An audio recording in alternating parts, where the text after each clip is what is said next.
ले रहे हो सिटी के लिए तो सिटी के लिए सेल्टॉस लेना, क्योंकि सेल्टॉस जो इनका डीपीएफ वाला कलेस आया है, जो डीपीएफ फिल्टर क्लियर करने वाला। नमस्कार दोस्तों, मेरा नाम है गौरव और भाई फाइनली मैं आज बैठा हूँ किया सेल्टॉस, और वेरिएंट भी वो है जो सबसे ज़्यादा डिमांड में रहते हैं, HTE, HTK। ये अपने साथ HTK है और HTK ऑप्शन नहीं है, ये सिर्फ HTK है, वो भी IVT ट्रांसमिशन के साथ, जिसे हम ड्राइव करने वाले हैं। और देखो आपको ये तो पता होगा क्रूज कंट्रोल वगैरह में इसमें HTE बेस वेरिएंट से मिलना स्टार्ट हो जाता है। अब HTK के अंदर बैठा हूँ, इसमें ड्राइव मोड, ट्रैक्शन मोड काफ़ी कुछ दिया हुआ है। गाड़ी वैसे तो वॉक अराउंड में ऑलरेडी डाल चुका हूँ, वो आप देख सकते हैं। अब बात करें ड्राइव करके देखता हूँ कैसी गाड़ी चलती है। तो IVT ट्रांसमिशन है, मैं इसे जैसे ही D मोड पे डालूंगा, ठीक है, ड्राइव के लिए मैंने डाला। मैं AC ऑन है गाड़ी का, और 3 पॉइंट पे हमने इसका जो ब्लोअर है ऑन किया हुआ है AC के साथ। मैं जैसे इसका ब्रेक छोड़ता हूँ तो गाड़ी आइडल से चल चुकी है, और RPM की बात करूँ तो तकरीबन 800 RPM तक जा रही है। बट ये कोई झटका, कोई लैग वगैरह महसूस नहीं हो रहा। जैसे मैंने कोई इसमें अभी आप देख रहे हो पैर मेरे पीछे है, मैंने अभी एक्सीलेट नहीं कर रहा गाड़ी को, तो इजीली गाड़ी आगे की तरफ बढ़ना स्टार्ट हो गई है। और माइलेज भी देखो 13.4 किलोमीटर पर लीटर शो कर रही है। सिटी के अंदर ही आप इसका वॉकर जो ऑनरशिप रिव्यू है वो ऑलरेडी मैं डाल चुका हूँ, वो जाके देख चुके हो। आज इसे गाड़ी को चला के देख रहा हूँ मैं। और ये NA इंजन है, जो NA इंजन है, टर्बो वाला नहीं है। AC के साथ मुझे तो काफ़ी अच्छी परफॉर्मेंस लग रही है अभी से इसकी, हालांकि चलाने के बाद पता चलेगा। बाकी कोई वाइब्रेशन, कोई लैग वगैरह महसूस नहीं हो रहा। देखो काफ़ी चल चुका हूँ, तकरीबन 100 मीटर तक तो आ चुका हूँ मैं। अभी से मैं जैसे ही एक्सीलेट करता हूँ, ठीक है, यहाँ मैंने इसे एक्सीलेट किया, गाड़ी लॉक हुई है और गियर शिफ्टिंग नहीं पता चल रही गाड़ी के अंदर। सबसे मजे की बात देखो, गियर कितने स्मूथली जा रहे हैं। 1 सेकंड बेस वेरिएंट HTK के अंदर मुझे इतना स्मूथ जाएंगे, मुझे इतने स्मूथ की उम्मीद नहीं थी, झूठ बोलूंगा आपसे। काफी स्मूथली गियर चेंज कर रही है, मतलब स्पीड भी आपको नहीं पता चलेगी कि स्पीड अप डाउन हो रही है गियर चेंज करते टाइम पे, ठीक है। और व्यू की बात करूं तो फ्रंट व्यू, विंडशील्ड व्यू जो है वो काफ़ी अच्छा है। बोनट व्यू मैंने हाइट बिल्कुल इसकी डाउन करी हुई है, 5'10", 5'11" मेरी हाइट है। बोनट व्यू मेरे को अच्छा आ रहा है, व्यू अच्छा आ रहा है। जो विंडोज़ है यहाँ से व्यू अच्छा आ रहा है। ORVM पे भी अगर आप देखोगे तो व्यू काफ़ी अच्छा है। और वहीं बात करूँ मैं IRVM की, तो IRVM में भी व्यू परफेक्ट आ रहा है, कोई आपसे चीज़ें हाइड नहीं हो रही, कुछ भी छिपने वाला नहीं है। तो कहें तो कहीं ना कहीं ड्राइवर सीट पे बैठ के 360 डिग्री व्यू आपको प्रॉपर दिख रहा है चारों तरफ से। विंडशील्ड में भी, रियर में, साइड विंडोज में, ORVM में, सारा कुछ बिल्कुल क्लियर दिख रहा है। अब यहाँ से थोड़ा ऐसे हम हाईवे पे लेकर चलेंगे यहाँ से, और हाईवे पे देखेंगे कि कैसी चलती है। तो मैं थोड़ा सी, अभी तो हम सिटी पे ही इसे ड्राइव कर रहे हैं यहाँ पे। अब NA इंजन है, इसमें आपको पावर वगैरह पता है, तकरीबन 113 bhp के आसपास की पावर मिल जाती है और 146 न्यूटन मीटर के आसपास टॉर्क मिल जाता है इस गाड़ी के अंदर। कुछ करेक्शन होगी तो मैं वो डिस्प्ले पे डाल दूंगा, बाकी कुछ इतना ही हमें मिलता है इसमें, क्योंकि क्रेटा और सेल्टॉस सेम इंजन है पेट्रोल के अंदर, तो इतनी ही ये पावर और टॉर्क वगैरह जनरेट करती हैं। पर सिटी के अंदर अगर मैं बात करूँ, इसकी ज़्यादा नहीं चलाई गाड़ी, 200 से 300 मीटर आया हूँ मैं। हैंडलिंग रिस्पॉन्स काफ़ी अच्छा लग रहा है मेरे को, काफ़ी स्मूथ है अगर आप इसे सिटी में ड्राइव करते हैं। वैसे स्टीयरिंग एडजस्टमेंट इसके अंदर, टिल्ट एंड टेलीस्कोपिक दोनों तरह से एडजस्टमेंट इसके अंदर दी गई है। स्टीयरिंग का ग्रिप वगैरह काफ़ी अच्छा बनाया हुआ है यहाँ पे। और स्टीयरिंग रिस्पॉन्स अगर देखो भी तो कोई स्पीड नहीं है, 40-50 के आसपास ही सिटीज़ में हम ड्राइव करते हैं, वहाँ स्टीयरिंग रिस्पॉन्स काफ़ी अच्छा है ड्राइव करने के लिए। तो देखो सिटी में ही अभी ड्राइव करते करते मैं आगे आ चुका हूँ। स्टीयरिंग वगैरह का रिस्पांस बता रहा, काफ़ी अच्छा रिस्पांस लग रहा है मुझे इसकी स्टीयरिंग का। और सिटी के अंदर देख लो, अभी भी ये जो इसके जो MID है उसके अंदर जो एवरेज शो कर रही है वो कर रही है 13.4 किलोमीटर। कोई बुरी नहीं है, नेचुरल एस्पिरेटेड इंजन के साथ, इतनी बड़ी गाड़ी के साथ 1.5 लीटर का इंजन इतनी माइलेज दे रहा, कोई बुरी नहीं है। अब हाईवे पे उतरने से पहले बात करें सीट कंफर्ट वगैरह की। मुझे ना देखो, मैंने सियरा ड्राइव करी, बट सियरा का ड्राइव रिव्यू मैं नहीं डाल पाया, रीज़न क्योंकि वीडियो थोड़ी सी का उसमें एरर वगैरह आ गया, इस वजह से मैं वो वीडियो अपलोड नहीं कर पाया। सीट की विड्थ सेल्टोस की मुझे ज़्यादा लग रही है अपनी सेगमेंट में, जब गाड़ी लंबी करी है, क्योंकि मैं उसमें कंफर्ट होकर नहीं बैठ पा रहा था सियरा के अंदर। विड्थ मुझे थोड़ी कम लगी टाटा सियरा की। इसकी सीट की विड्थ वगैरह अच्छा है, बैक के लिए स्पोर्ट अच्छी है, हाइट एडजस्ट का ऑप्शन दिया हुआ है। कुशनिंग वगैरह देखो किया की सारी गाड़ियों में अच्छी है, नो डाउट। आप सोनेट ले लो, सेल्टोस ले लो, सारी गाड़ियों में कुशनिंग इनकी अच्छी मिलती है। जैसे 5'10" मेरी हाइट है, अंडर थाई सपोर्ट ठीक है, 50-50 है, इतना भी आप ये नहीं बोल सकते कि बुरी है। 500-600 किलोमीटर का सफ़र इजीली कर लोगे, क्योंकि इस गाड़ी में मैंने ऑलरेडी करा हुआ है, तो वो कंफर्ट वगैरह के बारे में आप बेफिक्र हो जाओ। बट मुझे जो सबसे इसमें अट्रैक्टिव चीज़ लग रही है, मैंने सेल्टोस पहले भी ड्राइव करी है यार, गियर चेंज होने का बिल्कुल ही पता नहीं चल रहा कि गियर चेंज हो रहे हैं गाड़ी के अंदर। और वो स्टार्टिंग लेवल वेरिएंट IVT का, तो देखो जब IVT है तो कुछ लोग बोलेंगे कि गियर चेंज होने का कहाँ से पता चलेगा, बट थोड़ा कंपनी वहाँ कॉम्प्रोमाइज़ कर जाती है जहाँ आपका वेरिएंट्स पे बात आती है। क्योंकि अगर सब कुछ ही स्टार्टिंग लेवल वेरिएंट्स में या बेस वेरिएंट के अंदर सब कुछ दे देगी, तो अपर वेरिएंट्स में जाके फिर उनको वो चीज़ें नहीं सेल होंगी उनकी, तो वहाँ थोड़ा सा आ जाता है। तो वो चीज़ मुझे देख के काफ़ी, चाहे रेड लाइट पे रुक रहा हूँ, चाहे मैं कहीं भी रुक रहा हूँ, कहीं भी ट्रांसमिशन आपको डिसअपॉइंट नहीं करने वाला, रिग्रेट फील नहीं करोगे कि गियर चेंज होने पे या लैग वगैरह कुछ भी महसूस नहीं हो रहा, इसके अंदर भी आपको महसूस नहीं होगी वो चीज़। अब मैं सर्विस लाइन पे चल रहा हूँ और यहाँ से हम चलेंगे दिल्ली मुंबई एक्सप्रेसवे के ऊपर। यहाँ से एक बार इसे हाईवे पे भी थोड़ा सा ड्राइव करके देखेंगे। बाकी देखो जैसे अभी नॉर्मल में एक जो ड्राइव रहता है सिटी का, उसके अकॉर्डिंग ड्राइव कर रहा हूँ मैं। जैसे इसे एक्सीलेट करता हूँ तो ये देखो, मतलब वोकल है, क्योंकि एकदम एक्सीलेट करोगे कोई भी किसी भी गाड़ी का वोकल आएगा। बट यार गियर, फिर से वही चीज़ बोलूँगा मैं, गियर चेंज तो इसमें बिल्कुल ही मुझे महसूस नहीं हो रहा। चाहे मैं इसे हैवीली एक्सीलेट कर रहा हूँ, चाहे लाइट फुट ड्राइव कर रहा हूँ, कहीं भी मेरे को महसूस नहीं हो रहा। अब देख लो, यहाँ से मैं दिल्ली मुंबई एक्सप्रेसवे पे चढ़ने वाला हूँ, राइट की तरफ इंडिकेटर देके कि ये आ चुका है मैं एक्सप्रेसवे पे। अब यहाँ थोड़ा सा ऐसे एक्सीलेट करके देखेंगे और आइडल से ही नॉर्मली ऊपर जाएंगे, जैसा आइडल से जाया जाता है उसी तरीके से ऊपर जाएंगे, कोई इसे एकदम हैवीली एक्सीलेट नहीं करेंगे हम। तो यहाँ पे अच्छा, ये इंडिकेटर इसका पूरा स्टीयरिंग टर्न हुआ, जिससे बंद नहीं हुआ, 65-67 तक जा रही है। स्टीयरिंग का जो बिहेवियर है वो चेंज होना स्टार्ट हो जाता है यहाँ पे, ठीक है। और ये ना 50 क्रॉस होकर ना एक अच्छे इंजन की पहचान है, अच्छे ब्रांड की पहचान है। 50 क्रॉस होने के बाद ना बिहेवियर चेंज स्टीयरिंग का होने लग जाता है अगर आप किसी भी ब्रांड पे जाओगे। और इसमें तो पैडल शिफ्टर्स भी दिए हुए हैं, क्योंकि IVT ट्रांसमिशन है। अभी पैडल शिफ्टर्स के साथ भी इसे ड्राइव करके देखेंगे। बाकी सस्पेंशन वगैरह जैसा भी थोड़ा सा खराब पैच आया, सस्पेंशन इसके बाउंसी नहीं है, ठीक रिस्पॉन्स है जो होना चाहिए गाड़ी के अंदर। क्योंकि सस्पेंशन वगैरह में कोई चेंजेस इन्होंने इस बार किया नहीं है, भले ही सेकंड जनरेशन निकाली है, क्योंकि सस्पेंशन इनके ऑलरेडी अच्छे थे जो सेल्टोस के अंदर आ रहे थे, तो वहाँ इनका कोई चेंज है नहीं। अब 92-93 तक गाड़ी पहुँच चुकी है। बट यहाँ केबिन साइलेंट की बात करूँ, केबिन साइलेंट है।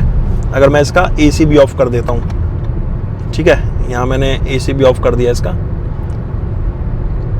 और डैम्पिंग वगैरह की भी अगर हम बात करें इसके अंदर तो ठीक है, क्योंकि जो फेंडर के अंदर डैम्पिंग रहती है या रियर टायर आर्च के ऊपर डैम्पिंग रहती है, इंजन नॉइज़ जैसे छोटे छोटे स्टिप्स टाइप आ रही है, यहाँ पे भी ब्रेकर्स पे टायर नॉइज़ लग नहीं रही, आपको महसूस नहीं हो रही टायर नॉइज़। तो डैम्पिंग भी अच्छी है गाड़ी के अंदर।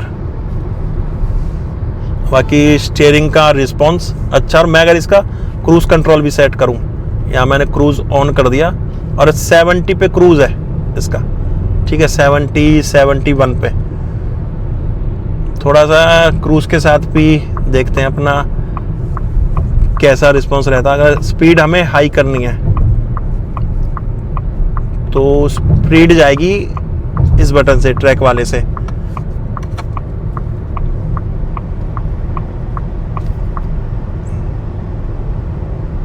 देखो, अगर इन गाड़ियों में आपको माइलेज लेनी है, IVT चला रहे हो या आप AMT भी चला रहे हो, क्योंकि मारुति और हुंडई में आपको AMT मिलता है, टोयोटा में भी AMT है, तो वहाँ अगर आपका क्रूज कंट्रोल मिल रहा है तो ये प्लस पॉइंट है ड्राइव के टाइम पे।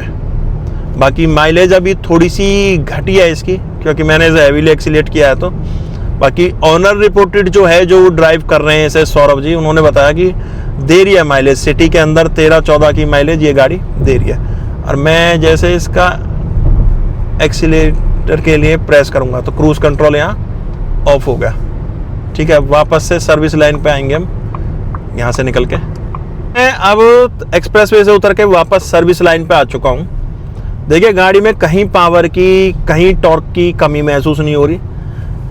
एक राइड क्वालिटी की बात करूँगा, सिटी के अंदर भी आप राइड क्वालिटी देखते हैं, हाईवे के अंदर भी देखते हैं, तो जहाँ हमारा वॉलेट व्यू आ रहा हो ना, वहाँ पे राइड क्वालिटी इनहेंस हो जाती है हमारी।